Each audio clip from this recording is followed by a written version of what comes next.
Um, I think when he got hurt, we were prepared. Yeah, you always prepare, I think, for the worst case scenario, which was that he wasn't going to play. And then I think we kind of, for a while there, we thought he might play some. And so we kind of went in thinking if he played at all, we'd try to get him in on third down some. So I don't think it affected us a lot. I mean, obviously Jason's a really good player, but I thought Zach and Ray battled pretty good in there, honestly, when they were in there. Wake Forest did a good job of not allowing a lot of one-on-one pass rush opportunities. So I don't know how much it would have made a big difference, really. Jay, what's Eli doing that's maybe a little bit different than what Scott did offensively? Say that again? What was Eli doing that's a little bit different than what Scott did? Yeah, so I mean, I think Eli's running his offense, which is really good. I mean, I think that it's it's what he did at NC State. I mean, you can watch it and pretty much put it together. It's a little bit hard to tell because I don't think they've been super challenged the first two games. I thought Charlotte did a good job battling at the end, but the first game they could kind of just hand the ball off and have a lot of success. So I think we've told our kids already we've got to be prepared for a lot more offense than is on film, and I think that's going to be the challenge. So we're watching a lot of NC State film, and then applying it to their personnel and seeing where we think that the two things mesh.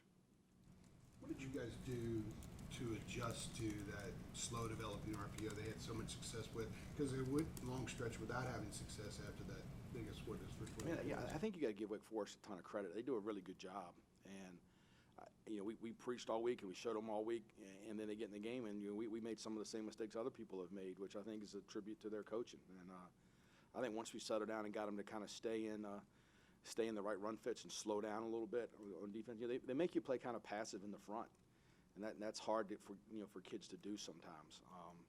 But I thought once we sat down, and then I think we kind of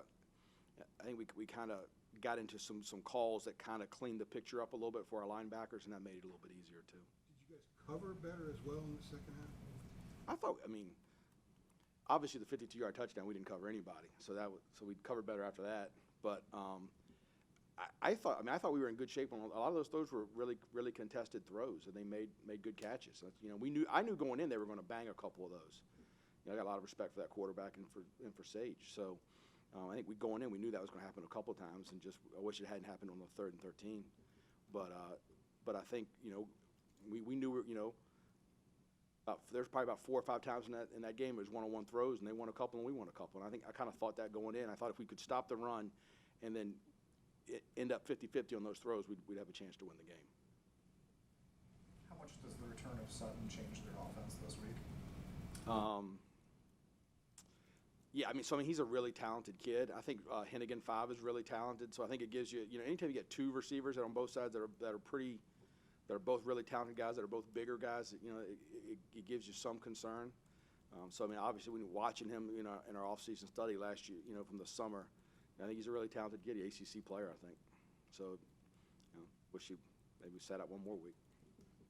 I feel like Greg and Trey and maybe even Storm came out of this game optimistic and not as discouraged because just like you said, they weren't contested. Yeah, Trey Morrison, I told them before the game, look, we're going to play press man, and you're going to get beat once or twice, and you're going to have to make plays once or twice. And that's, I think, how the game went. I think the story of the game was us giving up a 52-yard touchdown on an unbalanced check. So I think if we don't give that up, I think we're in a much better situation at the end of the game. So I got a ton of confidence in Trey. I thought Greg played really well. And they took a couple shots at him. He played really well. So I have a lot of confidence in those kids. What depth are you trying to build at corner? What are some guys you see stepping up? Yeah, it's interesting right now. We've got 2 scout team corners that I think would start for a lot of people.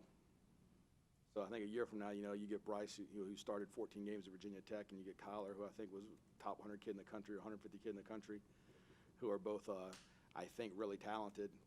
And then a year from now, you get Patrice back from an injury. All of a sudden it becomes a much different conversation. All of a sudden it becomes, boy, who's not going to play?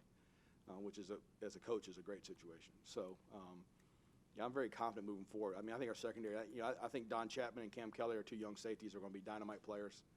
So I'm excited about our secondary moving forward. And I think when we first got here and we looked at it, there was a little bit of a little bit of a gap in our depth in the secondary. You know, we had some really good older kids, which we do, that are playing for us right now and playing well. And then I felt like there was a little bit of a gap between the next group of kids, and I think we've addressed that pretty well. Are Chaz and Jeremiah kind of, I know they've been on different courses, but are they progressing at about the rate that you're satisfied with? I don't know if you're ever satisfied. You know what I mean? So Jeremiah, I think, has improved every day that I've coached him, and I think he. I thought Saturday he played well. I thought he played really, really well against Miami.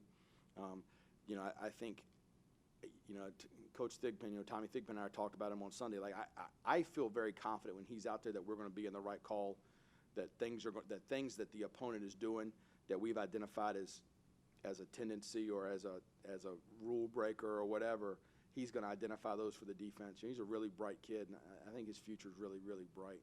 You know, Chaz didn't play as well Saturday. I think Chaz pressed a little bit on Saturday, and I think, you know, he's got to learn that at linebacker, you know, you can't – at quarterback, you know, the ball's in your hands every time. You can force the issue a little bit. At linebacker, you got to kind of do your job, and the ball will find you.